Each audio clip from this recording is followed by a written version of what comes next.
था कि आपका सबसे बड़ा और अहम मुद्दा था कि इलेक्शन चुनाव जीतने के बाद टोरेंट को सबसे पहले भिवंडी से हटाया जाएगा।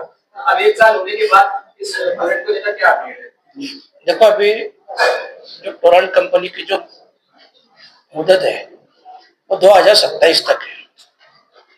उनका एग्रीमेंट हो चुका है।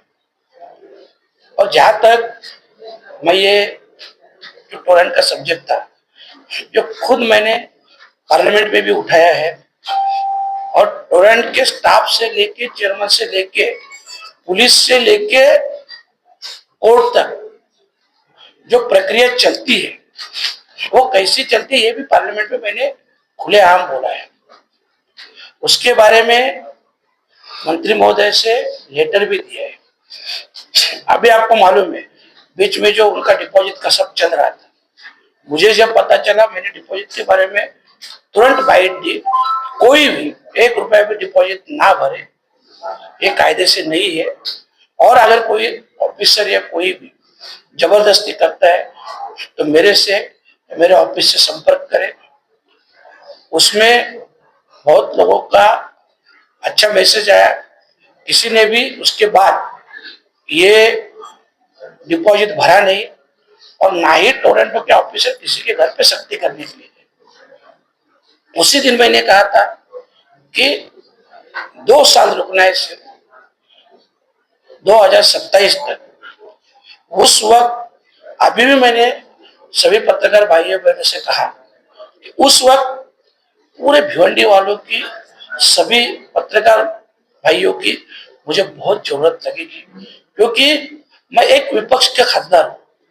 और जब विपक्ष का खासदार ये मुद्दा उठाता है, तब थोड़ा क्यों ना हो ये ऑफिशियली दबाने की कोशिश होती है। पर अगर भिवंडी की जनता साथ रहे और सभी हमारे पत्रकार भाई साथ रहे, तो ये जो भी सवाल है टोरेंट का, ये 2027 में खत्म हो जाएगा। और मुझे पूरा याद भी है, मैं आज भी बोलता हूँ, ऐसा नहीं याद है, पर हर काम सही वक्त पे होना चाहिए। क्योंकि आपको मालूम है, इसके बारे में बहुत मोर्चे निकाले गए, बहुत निषेध व्यक्त हुआ।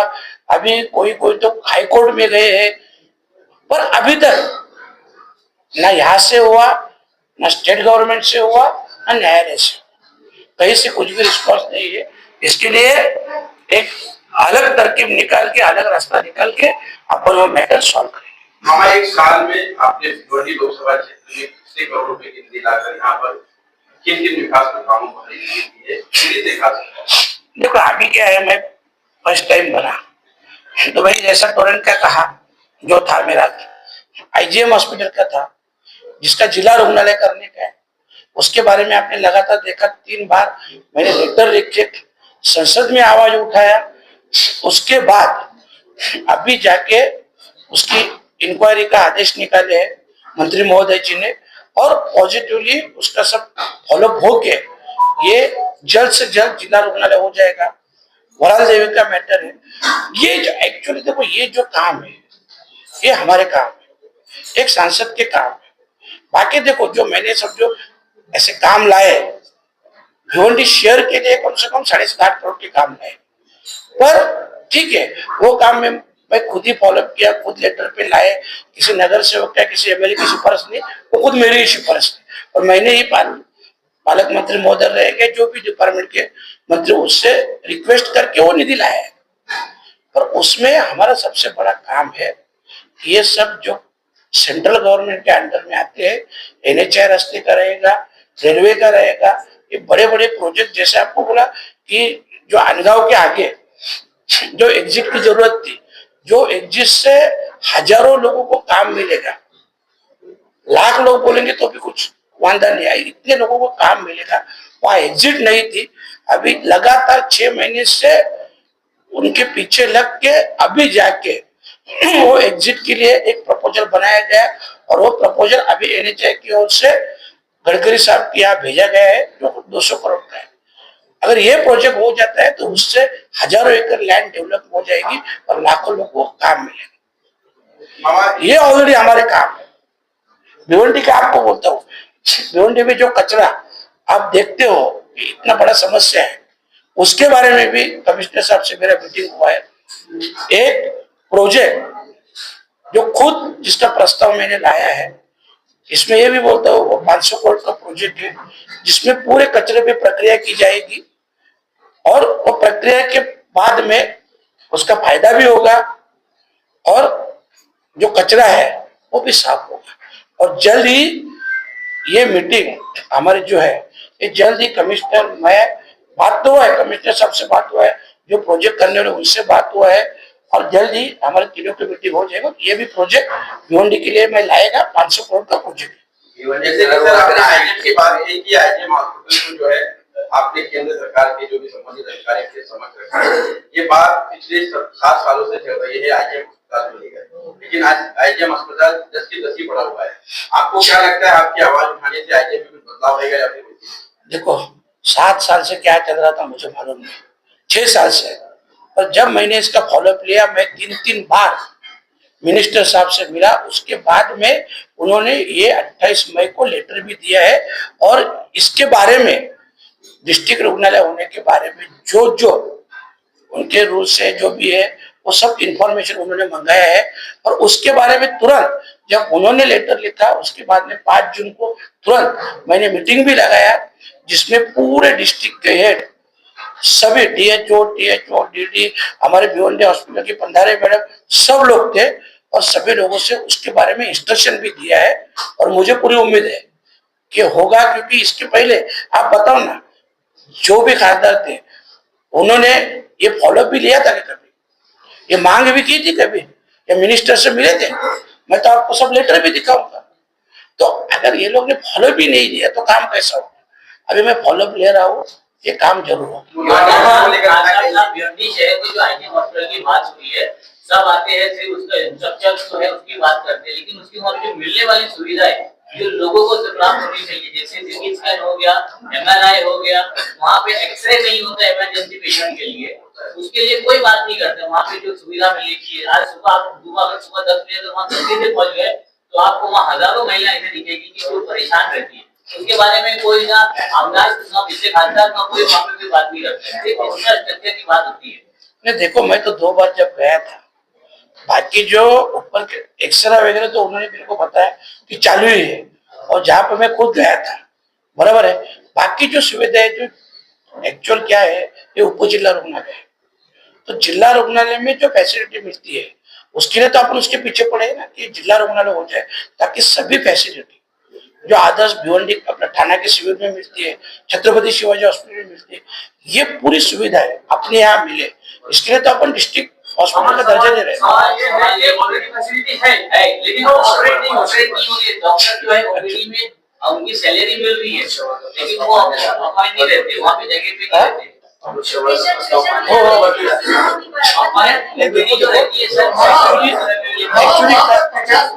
बात सुनो ना, वहाँ पे क्या होता हो ये सब मांग भी की है, स्टाफ बहुत कम है, वो मांग भी की है, पर अभी तक जो मंत्री महोदय है उनकी यहाँ से कुछ लेटर ही नहीं आया और ना कुछ मतलब ऐसे भी नहीं बोले कि क्या करेंगे क्या नहीं करेंगे।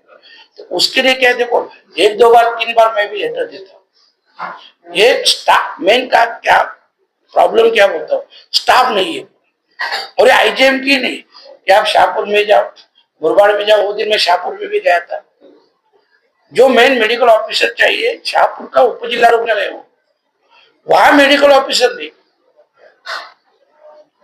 तो वो ये बात भी मैंने वहां पे निकाली है, लेटर भी लिखा है, जितनी पोस्ट वैकेंट है वो भी लेटर दिया है और इसका फॉलोअप भी अभी मैं ले रहा हूँ। वहाँ एक मुद्दा और है कि शहर में एक ही मात्र मीनाबाई भाटिया हॉल है, कई सालों से बंद है और पिछले 2 सालों से वो रिपेयर हो रहा है। इसकी रिपेयरिंग का जो टाइमिंग है वो खत्म हो चुका है, अभी तक वो नहीं होता है, कलाकार उसके घरों बैठे हुए। दूसरा मुद्दा ये है कि भिवंडी में एकमात्र सलाहकार हाउस है, वो कई सालों से बंद है। खाटी लोग यहाँ वहाँ जाकर जो है सलाह करते हैं, जिससे बहुत परेशानी होती है, पुलिस का भी बहुत सारा और लोगों को खाना पड़ता है, नुकसान उठाना पड़ता है। तो उन चीजों को आप थोड़ा सी मैं आप सामने रखना चाहता हूँ कि 2 मुद्दे नहीं, ये दोनों मुद्दे जो आपने बोले वो दोनों मुद्दों के ऊपर पहले तो मैं स्टडी करूंगा, मुझे मालूम नहीं है, तो दोनों मुद्दों के ऊपर मैं लिख के लेता हूँ, 1 हफ्ते के अंदर आपको मैं जवाब दे दूंगा। शासनाने त्याला 10 कोटी रुपये पाठवलेले मीना ते उद्धव ठाकरेला आणि काही झालेलं नाहीये त्याच्यावर कॉन्ट्रॅक्टर कोण आहे? मुंबईचा आहे मुंबईचा तो कॉन्ट्रॅक्टर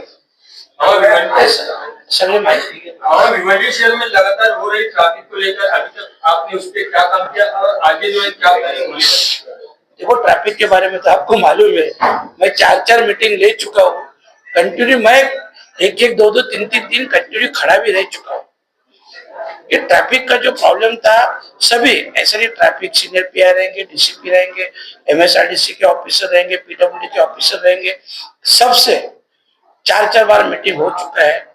अभी कहीं जाके वो लोग फॉलोअप ले रहे हैं। अभी जैसे बोला कि मानपुरी से लेकर अंजीर फाटा, इसका जो प्लानिंग होना चाहिए वो अभी ट्रैफिक सीनियर पीआई ने कल जाके पीडब्ल्यूडी वालों को दिया है। उसका कहाँ एंट्री होना चाहिए, कहाँ एग्जिट होना चाहिए, कहाँ पे वो डिवाइडर डालना चाहिए, ये अभी सब आज उनको प्लान दे रहे हैं। तो वो हिसाब से पहले ये 2 रास्ते का कर लेंगे, यहाँ से और यहाँ से। क्योंकि देखो भिवंडी से जो गाड़ी आती है, अगर वो सीधा अंजुर पाटे से लेके मानपुरी से निकले तो शहर में भी ट्रैफिक नहीं होगी। यहाँ जब ट्रैफिक होती है तो शहर में वो ट्रैफिक रुकवा ही जाती है। तो इसके लिए ये नेक्स्ट वीक तक ये दोनों असली से लेके अंजुर पटा से लेके मानपुर, ट्रैफिक अधिकारियों का कहना है कि शहर में इतने ज्यादा खड्डे हैं, वो खड्डे की वजह से ट्रैफिक की समस्या बढ़ रही है, उसके बारे में आप क्या? ये देखो वो तो खड्डे तो मेन समस्या का कारण है। आपको मालूम है जितने रास्ते हैं आप देख रहे हैं, जहाँ रास्ते का प्रॉब्लम हो जाता है वहीं पे तो ट्रैफिक हो जाती है। ट्रैफिक भी होती है, एक्सीडेंट भी होते हैं, सब कुछ होता है। तो इसके लिए इसके बारे में बहुत बार हम लोग कंटिन्यू लेटर लिखते रहते हैं। मैं कल भी मंत्रालय में था, कल भी मंत्री महोदय से मिला हूँ। ये सब बारे में मेरा कंटिन्यू फॉलोअप चल रहा है। मामा एक सवाल ये है, जिस तरह से देखा जाए कहीं ये रोड का काम जो है, कि काम की शुरुआत हो चुकी है और वो चल भी रहा है, ऐसे में कई सड़क दुर्घटनाएं वहां पर होती है, बहुत लोगों की जाने जाती है। ऐसे में जो ठेकेदार जिस कंपनी के माध्यम से रोड का काम किया जा रहा है उसका पर कार्रवाई क्यों नहीं होता? कहीं ना कहीं भी लापरवाही देखनी होती है। देखो ये तो अपन एक बार राज्य सरकार से पूछेंगे। क्यों बोलता हूँ, ऐसा पहला मैटर नहीं है। ऐसे वाड़ा मनोर रास्ते पे कितने लोग एक्सीडेंट हुए, कितने लोग ऑफ हुए, कितने लोगों को हैंडीकैप हुए, मतलब अपंगत्व आया। ये गवर्नमेंट एक्चुअली उसमें कुछ एक्शन ही नहीं ले रहे। तो आपको क्या लगता है ठेकेदार? जैसे आपको बोलता हूँ, गए साल जो अक्टूबर का हिमालय अधिवेशन हुआ था, आपको मालूम रहेगा प्रवीण दरेकर ने एक सवाल उठाया था, जो सवाल के माध्यम से तभी मंत्री महोदय थे रविंद्र चौहान साहब ने उसी वक्त बताया कि नीलेश सांबरे को ब्लैक लिस्ट में डाल दो, जिजाऊ को, और उसकी एसआईटी इंक्वायरी करो। कुछ हुआ गया? ये लोग क्या है, ठेकेदार लोग जो है ना, ये जिसकी सरकार आई है उसमें भाग जाते हैं, उनके गोद में छिप जाते हैं। पर ठीक है, अभी उनके बारे में भी मेरी सब जो इंक्वायरी चालू है, उनके खिलाफ भी मैंने लेटर दिए जहां जहां उनका प्रॉब्लम है। जैसे अभी आपको बोला थर्ड पार्टी ऑडिट, जिसका आज कल में मेरे हाथ में रिपोर्ट आएगा, उसका भी एक 10-15 दिन के अंदर उसने जो कई पैसे, कई करोड़ रुपए डायरेक्ट निकाल के खाए, मतलब टेंडर है बसाड़े साहब का नाम पर और पेमेंट मेरे नाम पे आया, और वो 2-5-10 करोड़ नहीं है, 80-85 करोड़ का ऐसा मामला है, और बाकी तो काम किए ही नहीं। ऐसे बहुत से काम है जिसकी सबकी इंक्वायरी मैंने लगाया है। तो ये मामा आपल्या हा जो बिल आहे त्याच्यामध्ये लोडेड गाड्या थांबवल्या जातात, त्याच्यामध्ये जे आपल्या लोकल गाड्या आहेत दीडता काढून लोक त्याच्याचा उपाययोजना कुठं ये आता तुम्हाला बोललो नाही, ब्रिजचा जो मानकुलीचा विषय आहे ना, मानकुली